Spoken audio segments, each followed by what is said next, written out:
एक बार शेरपुर गांव में दिगंबर शर्मा नाम के एक महान पंडित का आगमन हुआ। दिगंबर धर्मशास्त्रों में पारंगत व प्रवचन में कुशल थे। गांव के बुजुर्गों ने दिगंबर से शास्त्रों पर प्रवचन करने का अनुरोध किया। दिगंबर ने स्वीकार भी कर लिया। गांव के शिवालय में सभा का प्रबंध किया गया। पहले दिन दिगंबर ने शास्त्रों के अनुसार धर्म की व्याख्या की और अनेकों धाराओं से अपने भाषण में प्राण भर दिए। अंत में उन्होंने कहा, पाप केवल पापाचरण को ही नहीं कहते, उसमें सहयोग देने वाले को भी कहते हैं। उदाहरण के लिए, जिस प्रकार मद्यपान करना पाप है, वैसे ही मद्यपान करने वालों के साथ संपर्क रखना, उन्हें सहायता या किसी प्रकार का प्रोत्साहन देना भी पाप ही मानना चाहिए। दूसरे दिन दिगंबर ने अपने प्रवचनों में कहा, मनुष्य को किसी भी स्थिति में असत्य नहीं बोलना चाहिए। उन्होंने इस प्रसंग में राजा हरिश्चंद्र की कथा सुनाकर सबका मन मोह लिया। दिगंबर शर्मा अपने प्रवचन समाप्त करके अपने आतिथेय गांव के मुखिया गोपीनाथ के घर की तरफ बढ़ने लगे।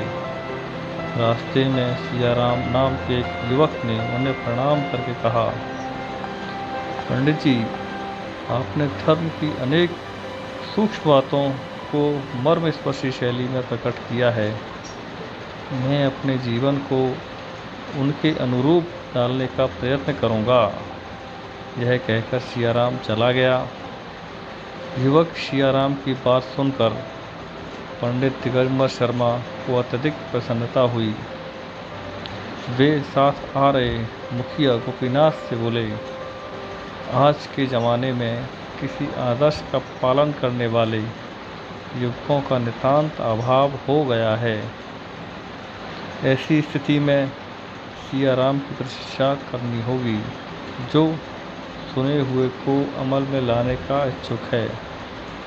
मुखिया गोपीनाथ ने मुस्कुराकर कहा, आपने सियाराम की बात पर एकदम विश्वास कर लिया। यह एक शरारती युवक है और गांव के बड़े बूढ़ों के प्रति बिल्कुल श्रद्धा नहीं रखता।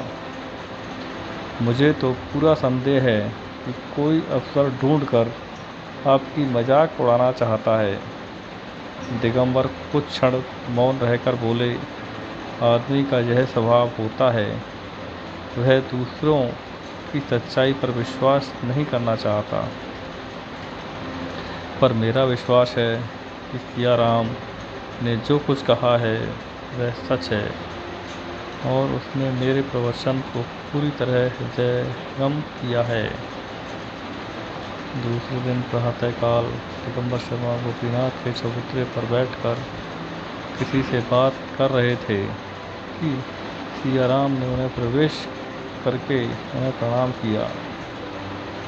फिर वह बोला, पंडित जी, मैं आज बड़े धर्म संकट में फंस गया हूँ। इस संकट से बाहर निकालने का उपाय भी आपको ही बताना होगा। दिगंबर ने पूछा, बोलो, बताओ, वह कौन सा धर्म संकट है? पंडित जी, आज सुबह जब मैं खेत से वापस आ रहा था, रास्ते में मुझे 2 शराबी मिले। वे इस गांव के नहीं थे। वे मुझे तंग करने लगे कि मैं उन्हें इस गांव के शराब खाने का रास्ता बताऊं। मैंने आपके मुंह से सुना था कि शराब पीने की तरह ही शराबियों की मदद करना भी पाप है। इसलिए मैंने उन्हें बताया कि शराब खाने का रास्ता मैं नहीं जानता हूँ। पर पंडित जी, मैं जानता हूँ कि शराब खाने कहाँ पर है।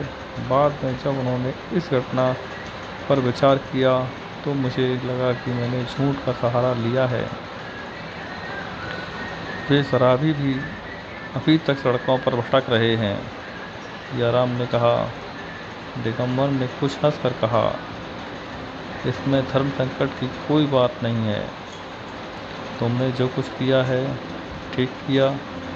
बुरे काम करने वालों को रोकने के लिए बोला गया वचन या किया गया कर्म धर्म संगत ही है।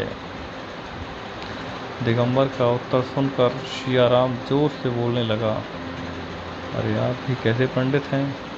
शराब खाने का पता बताएं तो यह काम शराबियों को बढ़ावा देने में आ जाएगा, लेकिन पता मालूम होने पर भी नहीं मालूम है ऐसा कह दें तो झूठ बोलना हो जाएगा।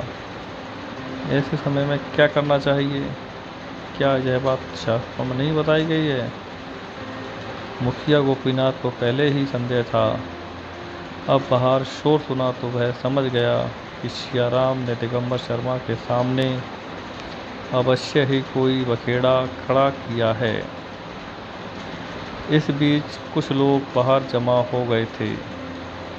सियाराम ने गोपीनाथ को अपना हाल बताकर कहा, मुखिया जी, ये कैसे पंडित हैं जो ऐसे मामूली से धर्म संकट से मुक्ति पाने का उपाय भी नहीं बता सकते। ये इतने साधारण से मार्गदर्शन में असमर्थ हैं, फिर भी हम हर रोज इनका प्रवचन सुनते हैं और भेड़ों की तरह सिर हिलाते हैं। गोपीनाथ ने शांतिपूर्ण स्वर में कहा, जो कुछ हुआ उसके लिए पंडित जी की निंदा क्यों करते हो? तुम जिसे संकट कहते हो उससे उबरने का रास्ता भी तुम्हारे हाथों में है। अच्छा, ऐसी बात है? क्या वह रास्ता आप मुझे बताएंगे? सियाराम ने विस्मित होकर प्रश्न किया। तुम इसी समय जाओ और उन शराबियों से मिलकर कहो, मैं शराब खाने का रास्ता जानता हूँ, लेकिन तुम्हें बताना नहीं चाहता। तुम्हें यह जवाब देकर तुम अपने घर जाओ, तुम्हारा धर्म संकट स्वयं ही दूर हो जाएगा। वहाँ जो लोग एकत्रित हो गए थे वे गोपीनाथ की बातों का समर्थन करते हुए तालियां बजाने लगे। उनकी हंसी से सियाराम का सिर शर्म से झुक गया और वह वहाँ से चला गया। अब दिगंबर शर्मा ने कहा, धर्म संकट खड़ा करने वाले सियाराम जैसे लोगों से निपटने के लिए मेरा पांडित्य कम पड़ गया।